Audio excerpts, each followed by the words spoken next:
Hello, thank you for joining us on CoreTV News Hour. I am Frank Homalapi, and here are some of the reports we'll file in at this hour. Former President Olusegun Obasanjo on Friday evening visited President Muhammadu Buhari inside the presidential villa, Abuja.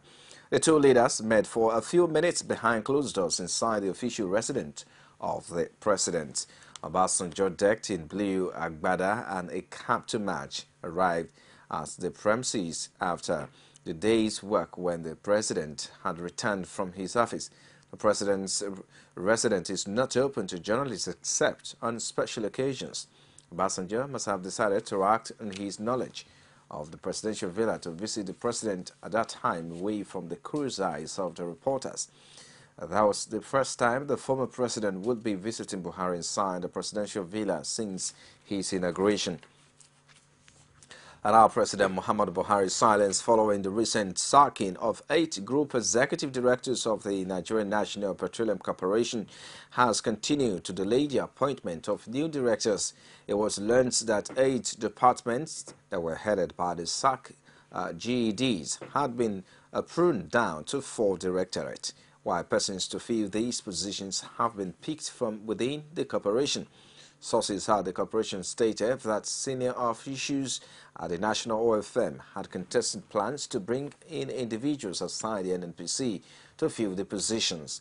At the corporation on Thursday, workers were seen discussing the recent happenings at the firm, while many made it clear that they were apprehensive with respect to plans by the federal government to abandon the NNPC. And now the Osun State Governor Rauf Aregbesola says democracy is the best form of government that can foster equitable justice and national development. Speaking on the floor of the Osun State Assembly in the first joint section after the impeachment saga, Aregbesola praised the House leadership, especially the Speaker, Najim Salam, for their stabilizing roles in Osun State at a politically trying time. Our correspondent Rashid has details.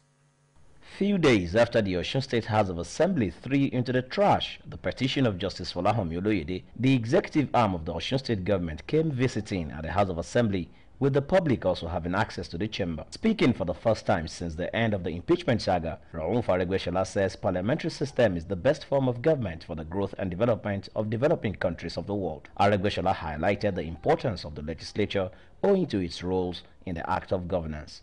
Best form of government for effective development and progress in a developing economy or nation. But while many will see this visit by Aregbesola as one of appreciation and politically motivated, it is one both sides says it is to celebrate the Speaker, Najim Salam, who clocked 50. Some of his colleagues in the House also extolled his leadership qualities.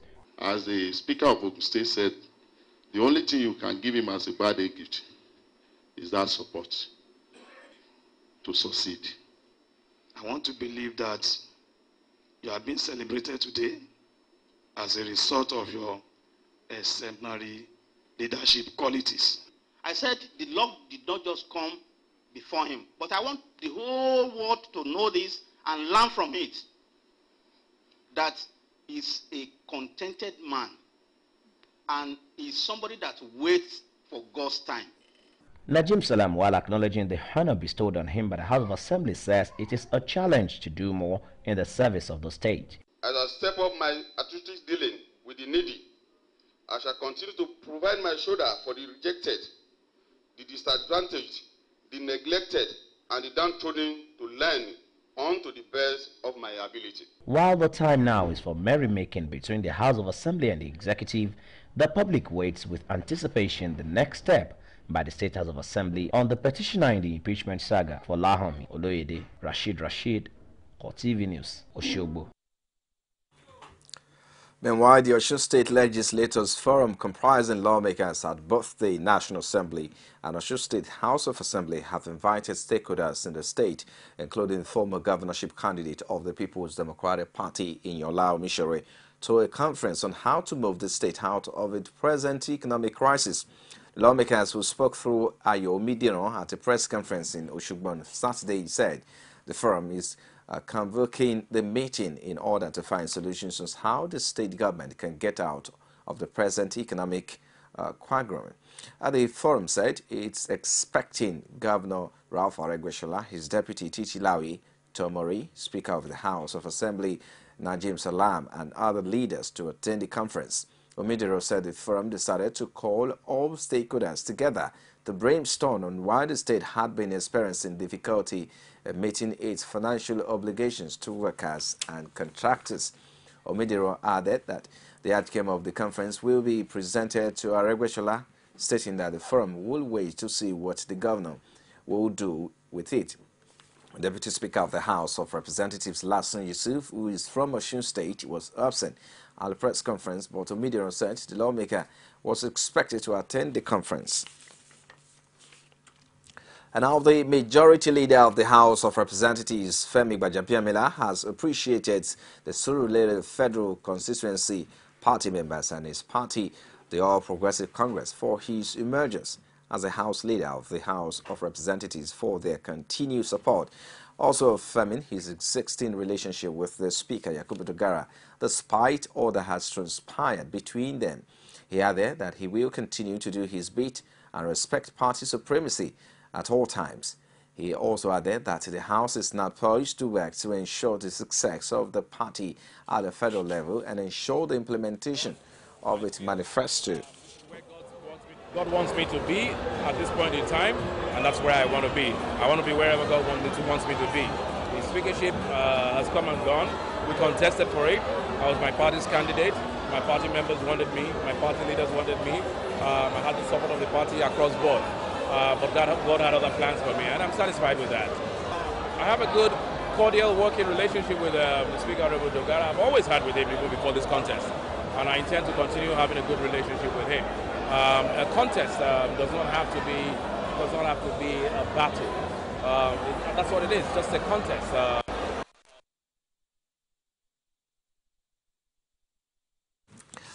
And now the former secretary to Edo State Governor Osage Ize Nyamo has urged the network of civil societies in the state to work to ensure that the state government does not mortgage the state.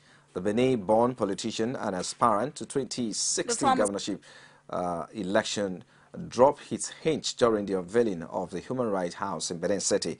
Correspondent in Edo State has details.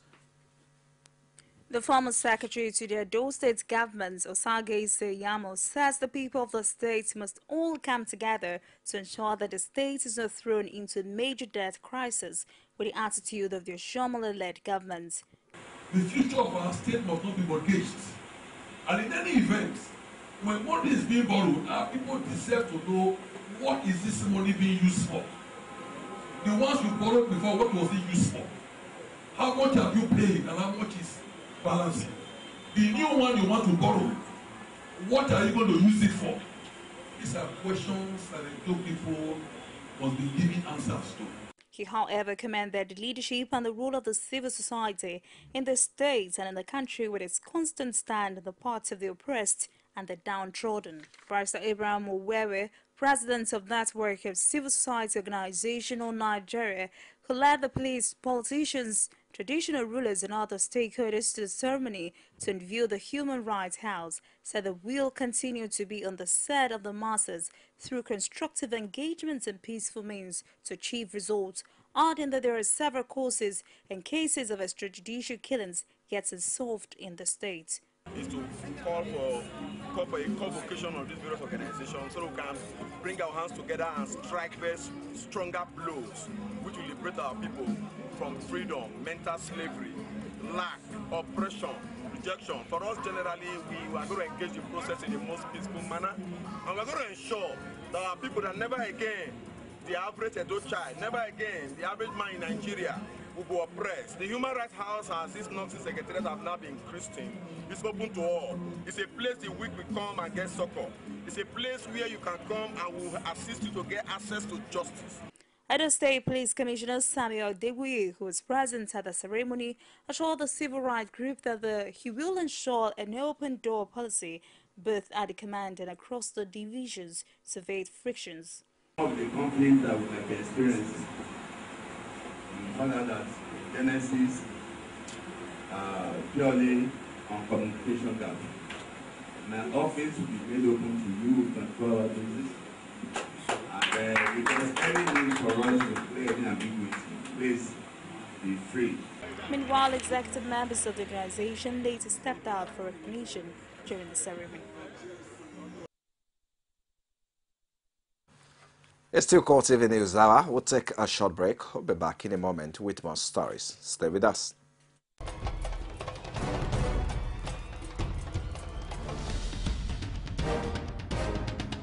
This is what the people are saying. You don't run a big economy with generator. They need to do more in terms of energy and power.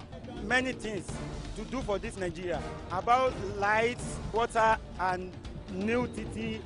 For Nigerians that are not gullible, we know that good laws have done nothing good for this country. Buhari won the election convincingly.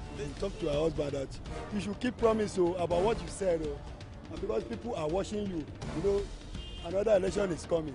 Also, some people will strong for Yoruba land. Will be strong man. You don't die. This nation is moving forward. The best is going to take place. The people giving voice to the voiceless. All our top stories can be found on our social media platforms, facebook.com/CoreTV News. You can also follow us at CoreTV News NG. Subscribe to our YouTube channel. It's youtube.com/CoreTV. Leave a space, the news. Now, the Katsina Central Federal Constituency by-election held on Saturday recorded low turnout of voters as very few electorates came out to vote. Report from the constituency shows that most of the electorates went about their normal business activities while the election lasted. There was also no enforcement of restriction of movements of vehicles within the metropolis. In Wakilin Kudu, Kangiwa, and Sabawan Rugunwa, and Garma ATC polling unit where there were over 400 registered voters. Less than 100 voters were accredited to vote. Election materials were distributed to polling units in good time in all the polling units visited, while there was also adequate security to prevent any possible breakdown of law and order. The few electorates that went to the polling units conducted themselves in orderly manner. Voting commenced at about 1 p.m. in almost all the polling units visited. The Deputy Governor Manu Rakubu cast his vote at about 2 p.m. at Wakilin Kudu polling unit and expressed his satisfaction with the conduct of the election. The state PDP chairman Salisu Majigiri also expressed dissatisfaction on the low turnout of voters during the election, but commended the security measures taken in polling units. And now more governorship aspirants in Kogi State. On Friday, turn up at the National Secretariat of the All Progressives Congress to pick up nomination forms. The election, which is slated for November 21, but no fewer than 20 aspirants have already shown interest in running on APC's platform. Two of them, Idris Hussein Kashim and Sanusi Al-Babakaro, are convinced that they can introduce positive change in the state in line with what is at the national level. They lamented that since the creation of Kogi State in August 1991, it has remained stagnant in terms of development due to poor leadership qualities of all the past administrators. And now it appears there is no ending sign to the ideological warfare between the PDP-led government and the All Progressive Congress in Ekiti State. This time, Dramal and Silas Femi Bamishile, an APC stalwart, accused the state governor Ayodele Fauci of shutting down a petrol station which he had earlier scheduled to distribute free PMS in the state. The aftermath of the refusal saw major streets of Ado-Ekiti experience mild protests from the Okada riders led by Femi Bamishile. Correspondent Rashid Rashid has details.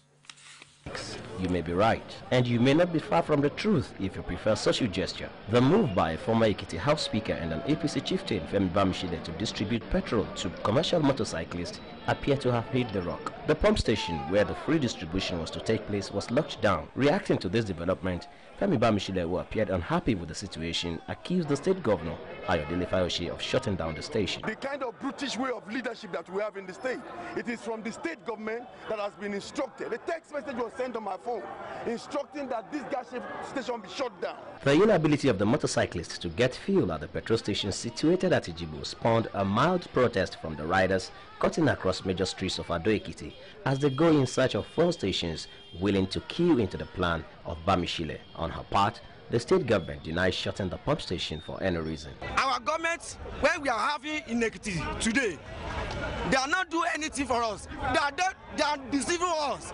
Ekiti state government has not closed down any filling petrol station in Ekiti state today. Ekiti state government did not do that. If anybody is saying that, that person is saying that, he's saying it to cover up his own inadequacies. While this milieu lasted, Femi Bamishile vows to continue with the exercise. We will still take these good people to another petrol station to make sure they get fuel today. And this process that has started today, the 6th of, I think the 6th or 7th of August, would continue up until God knows when. With the commercial motorcyclists finally getting the free distribution of PMS, the political terrain in Ekiti state may continue to get more dramatic in the coming days. Rashid, CoreTV News, Ado-Ekiti.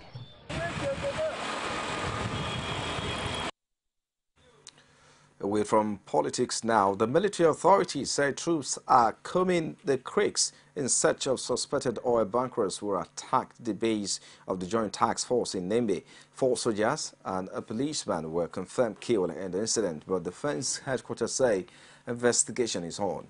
It said through its Twitter account that its men would arrest the perpetrators and ensure they face justice for their crime. The suspected bunkers were believed to have arrived at the JTF base in 5 speedboats just before midnight on Friday night to carry out the surprise attack. And our operatives of the Department of State Services and the Nigeria Police on Saturday arrested some officials of the National Youth Council of Nigeria at Agora Hotel in Abuja, where election of a new leadership for the association was being held. The arrest was based on a petition by the outgoing president of the council, Henry Nwabweze, alleging that some youth plan to cause a breach of peace in Abuja. The security men later reinforced and took over the hotel, apparently to frustrate the election of the new officials of the council. But the action of the security personnel did not stop the election, as NYCN officials who escaped arrest relocated to another location where they conducted a poll. It was linked that a leading contestant for the council leadership, who eventually emerged as the NYCN president, Ikenga Ugochinyere, and the electoral officers were earlier invited by the AFCT Police Command for questioning. Following the operation by the security agencies, a press conference earlier fixed by the council to present the new leadership was aborted. Chairman of the Electoral Committee, John Nwakama, who declared Ugochinyere winner of the election, said the era of imposition of candidates on the council was over. According to him, Ugochinyere polled a total of 209 from 273 delegates who were earlier accredited to vote on Thursday, adding that some of the delegates left the venue following police harassment. And now the Lagos State Police Command on Saturday foiled an attempt to kidnap an Indian in Ikorodu area of Lagos. The spokesperson of the State Police Command, Patricia Amadine, said a suspect has been arrested in connection with the incident. She told newsmen that a staff of the Star Metal Company, Odonla Ikorodu, and others still at large were involved in the crime. Amadine said the suspect has made some useful statements to the police on the kidnap beat. She added that a manhunt is on for the fleeing members of the gang. You're still watching CoreTV News Hour. We'll take another break. We'll be back with more stories in business and outside Nigeria. Stay with us. You can now watch CoreTV News live from anywhere in the world on our website, www.coretvnews.com. Click on Live TV on our website and watch us live. And welcome to CoreTV Primetime Days. To follow us on Twitter, click on Twitter icon on our website. On Facebook, click on the Facebook and YouTube to see all our previous news production. You can also watch us live on YouTube. Click CoreTV, leave a space, then News. CoreTV News. a 24-hour news station. Outside Nigeria now, Vice President Yemi Osinbajo has said the federal government, I beg your pardon, that's in business now. He said the federal government will always take responsibility decision that will promote and protect the local automotive industry. Vice President Osinbajo stated this when the management team of Pan Nigeria Limited visited him at a presidential villa in Abuja recently. Osinbajo was pleased by interest shown by reputable auto manufacturers to set up plants in the country on account of the federal government's national automotive development policy. He also says that attracted about 15 automobile plants into the country. He assured Pan Nigeria of the federal government's support and expressed his pleasure with the quality, standard and beauty of the Peugeot vehicles now on offer to customers. And still in business, the National Pension Commission has said it will hasten the process of harmonizing and integrating a database with the National Identity Database to ensure complete synergy with the National Identity Management Commission.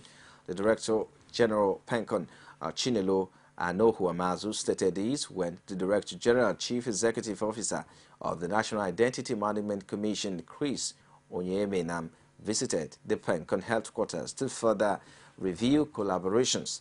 She further said that Pencon was poised to serve not only the pensioners of today, but the contributors to the various pension funds who are the pensioners of tomorrow. Outside Nigeria now, a Palestinian man whose child was killed in an arson attack blamed on Jewish settlers has died of his injuries. Asad Dawashba, 32 years, died in an Israeli hospital where he was being treated for second-degree burns to most of his body. His son, Ali, 18 months, died in the attack in the village of Duma on the occupied West Bank on 31 July. His mother and his 4-year-old brother remain in critical condition. Relatives say the funeral will take place on Saturday. Israeli Prime Minister Benjamin Netanyahu has called the attack an act of terrorism and has vowed to apprehend the arsonist. Palestinian officials, however, say they held Israel fully responsible.